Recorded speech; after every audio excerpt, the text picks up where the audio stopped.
Thank you, Reverend Stephen, and also to the congregation at Lawrence Park Community Church for this invitation and this opportunity to speak today. As Stephen indicated, and it says in the program, I'm going to speak about climate change and what I think is our main hope for solutions to this global challenge, which is cities. I suspect some of what I have to say will be a little bit depressing, although perhaps well known.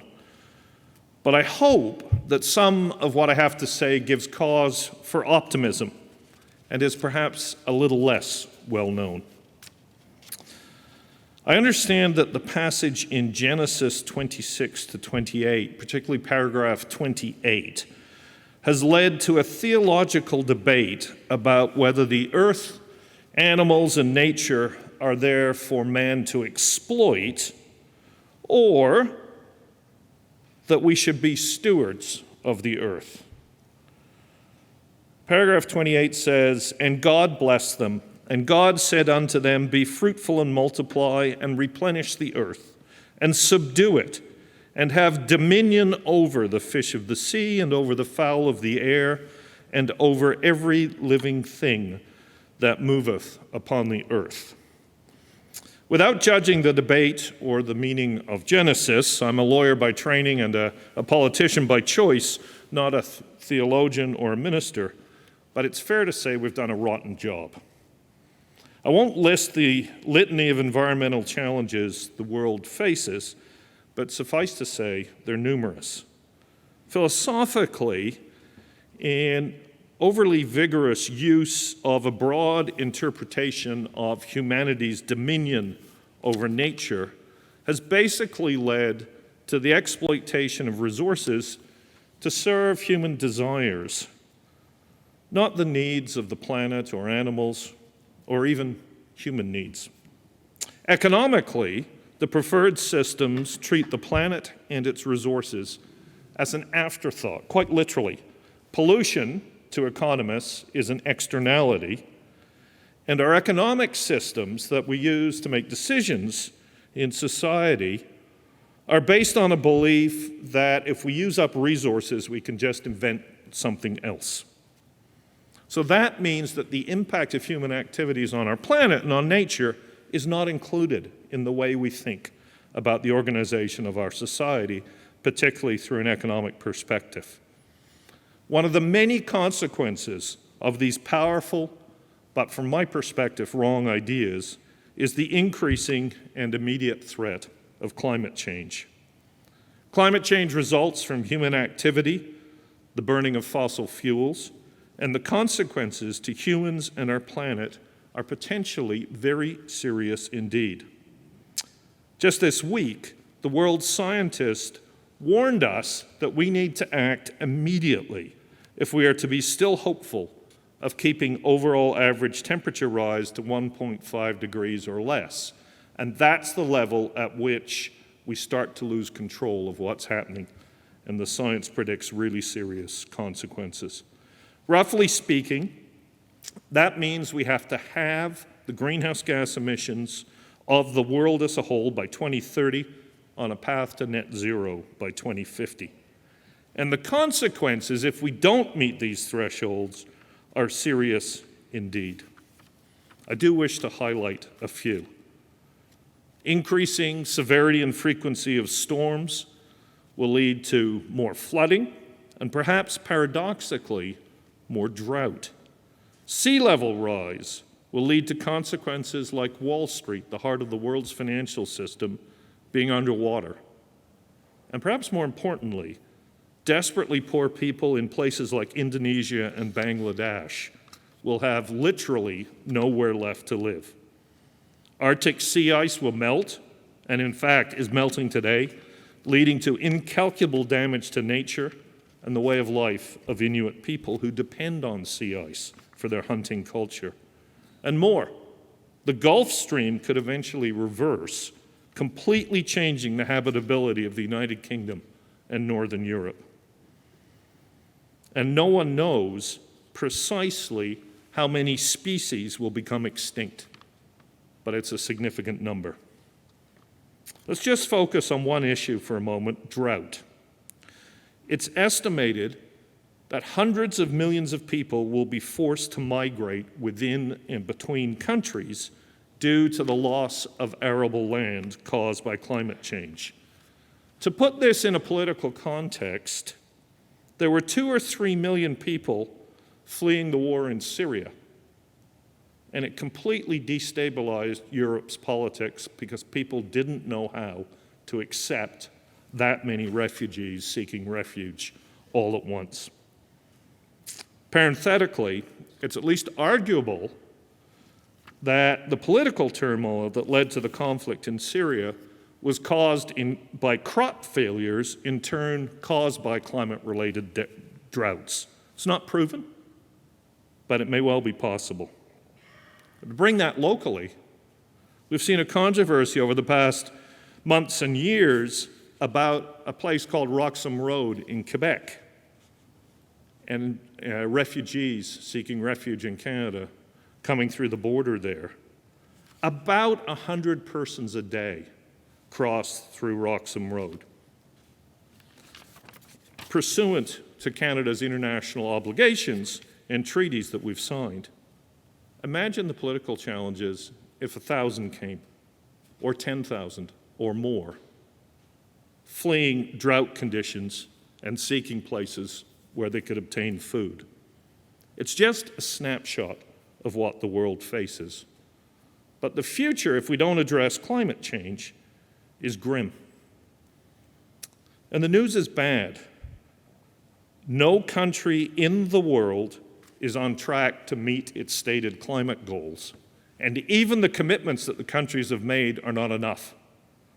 So national governments are not meeting their promises, and their promises are too weak. There's some glimmers of hope with our neighbor to the south through the Inflation Reduction Act that essentially implements a Green New Deal in the United States. And if the money under that act is not blocked by the Republican parts of Congress, transformational actions will happen in the United States. But it's an exception. In most of the world, national governments are not living up to their commitments. It's all talk and little action. But for me, that's where it's time to look for hope. Because unlike national governments, globally, cities are acting on climate change. And it makes sense, because by their nature, city governments are governments that act. For example, it's been 29 years since national governments and the United Nations agreed that climate change was an urgent crisis that required global action. Yet little of the magnitude required has happened. Could you imagine if a city acted the same way? For example, saying, "Our water is not fit to drink. Please wait 30 years and we'll fix it." It's not possible for that to happen within a city government because the nature of a city's responsibilities requires action, not just words. The other good news is that cities are actually where the problem is. Some 70% or more of global greenhouse gases occur in cities or are linked to the activities required to support them, like a power plant, even if it's technically outside the boundary of the city.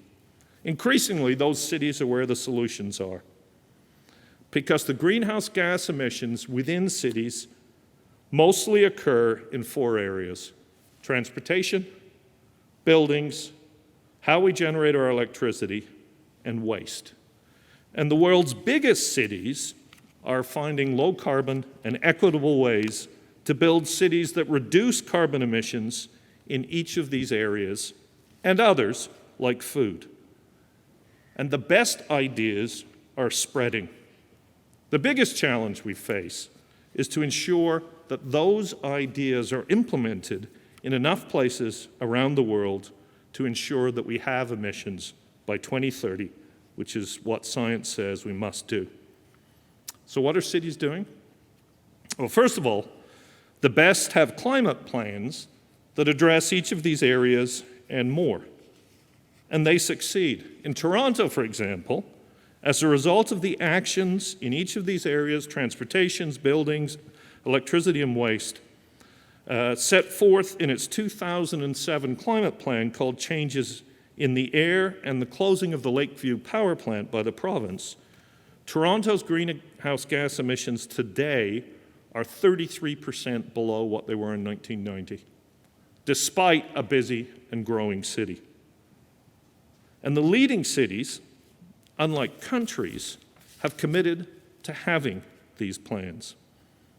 For example, in 2015, as I'm sure you all are aware, in Paris, national governments finally reached agreement on climate action, allowing each country to set its own targets and plans, with a target of holding global heating to 2 degrees, which was insufficient, but advocates were happy because at least there was an agreement. A year later, C40 Cities, who, loosely speaking, is an organization of the mayors of the world's largest cities, today 97, originally 40. The joint population is about 700 million people, so like a very large country, joined together at their summit and committed that every single city, as a condition of membership, would have a climate plan, would undertake actions to implement it, and that their plan would be based on what the science said, which is that 1.5 degrees is the most we can allow global heating to reach. Known as Deadline 2020 because cities in the developed world had to peak their emissions by 2020, today 2/3 of C40 cities have publicly adopted such plans and begun implementation, and by the end of the year, it will be 85%. Is it all of them? No. But it's a significant amount and a very significant contrast to the failure of national governments to even honor their insufficient commitments.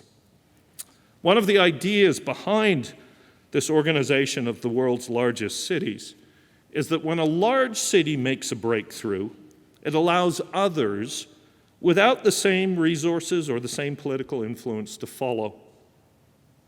So Deadline 2020's ideas have spread across the world. In Denmark, for example, nearly every city and town has a Deadline 2020 plan through a partnership led by the city of Copenhagen, who is a C40 member. And in Glasgow, at the International Conference of Countries 2 years ago, over 1,000 global cities signed up to the same standards. So what are these cities doing? They're electrifying transportation. They're encouraging zero-emission buildings. They're cleaning the power grid and waste systems, and much more. For example, Shenzhen in China has completely electrified its public bus fleet. And by the way, it runs over 15,000 buses. We're making strides in Toronto, but in a very Canadian way, we have a pilot project. It's on its way to completely electrifying its taxi fleet. And as a result of that, it's home to the world's largest electric bus manufacturer. Vancouver is requiring all new buildings to essentially be net zero by 2030, and New York City is requiring all commercial buildings over a certain size to have emissions by 2030 as well. Oslo, Los Angeles, and others are working to ensure that the way we build buildings uses low-emission techniques, and new technologies encouraged by cities like Shark Energy, based in Vancouver, are proliferating. Shark uses the waste heat in wastewater and sewage to heat and cool buildings. And these kinds of technologies are becoming both practical and economic because cities are becoming a testbed for innovation. In most global cities, buildings are the biggest single source of emissions. In Toronto, it's around 60%, New York around 70%, to give an example. So these strategies, and others, like our Better Buildings partnership here, matter significantly, even if the idea of an energy-efficient building doesn't grab the headlines, like building a new subway, using electric vehicles or other initiatives. But it's not just about how we power our transportation or about how we build buildings. It's also about the kinds of cities we design and build. Around the world, like in Buenos Aires, Barcelona, and Paris, cities are trying to ensure that they grow within their existing boundaries and do not sprawl, using the idea of a 15-minute city, a city where a person's daily needs can be met within a short distance of their house and apartment, so they can walk, cycle, or take transit and don't need to drive. And by daily needs, I mean needs for recreation, for work, for nutrition, for services like healthcare, their church, and much, much more. A really important initiative, contrasted with what we're doing in Ontario today by freeing up the Greenbelt for sprawl-based development rather than trying to ensure that Toronto grows in a way with these international best practices of a 15-minute city. Cities are contributing to decarbonizing the electricity grid. We're well ahead in Ontario and Quebec, but that's not true globally.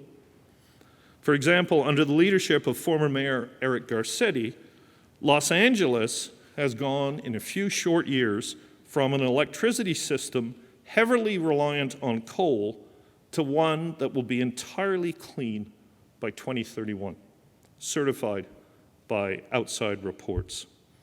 And cities like Accra in Ghana are taking great strides in reducing methane from informal landfills in informal settlements, including by creating work for those who need it the most.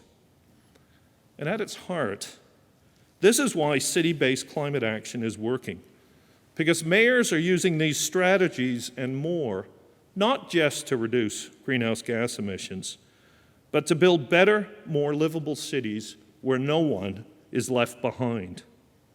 So what do we need? Well, what we need is for these ideas and actions to not just take place in a few cities, but to occur everywhere. And I'm optimistic that it can and it will. London and Toronto show why. In London, England, an ultra-low emission zone is about to be implemented to cover the entire city. Essentially, you pay a high toll to drive in London if you have a polluting vehicle, and it's free if you don't. And its mayor, Sadiq Khan, is fighting this issue not just for climate reasons, but because London's highly polluted air is causing serious health impacts, particularly amongst children living in low-income neighborhoods. In fact, there's an organization of mothers in London, England, fighting air pollution because children have died from asthma caused by London's air. It's that bad. So Sadiq Khan's climate measure is actually also a health measure. And because the biggest challenges are in low-income neighborhoods located close to polluting roads, it's also an equity measure. And to me, that speaks to the power of city-based climate action. Or we can look closer at home in Toronto. When we were doing public consultations with our transit plan when I was in office, which was called Transit City, part of which is the Eglinton LRT, part of which is the Finch LRT, which are coming along.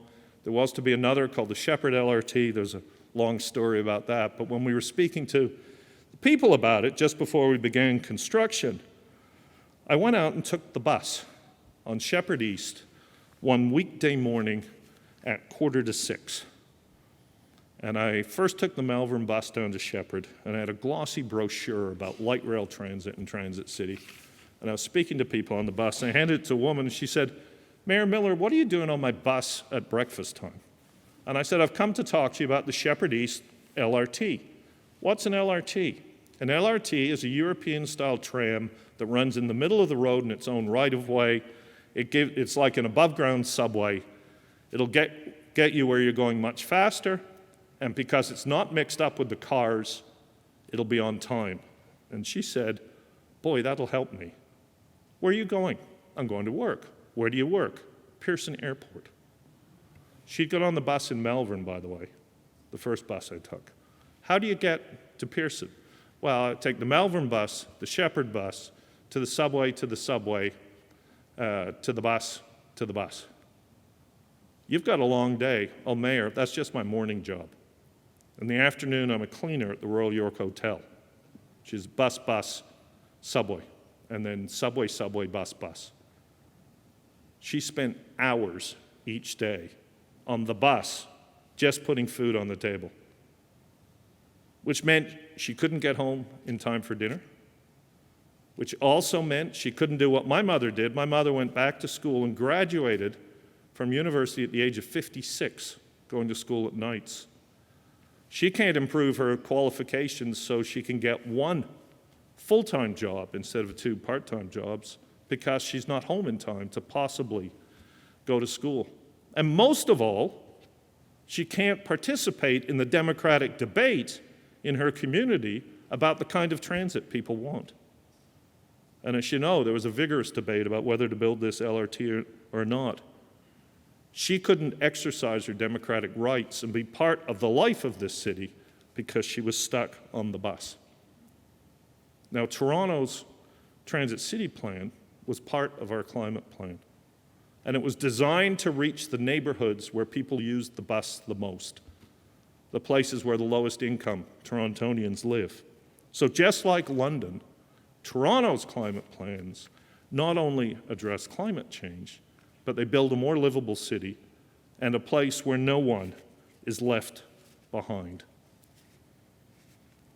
We're in a climate crisis,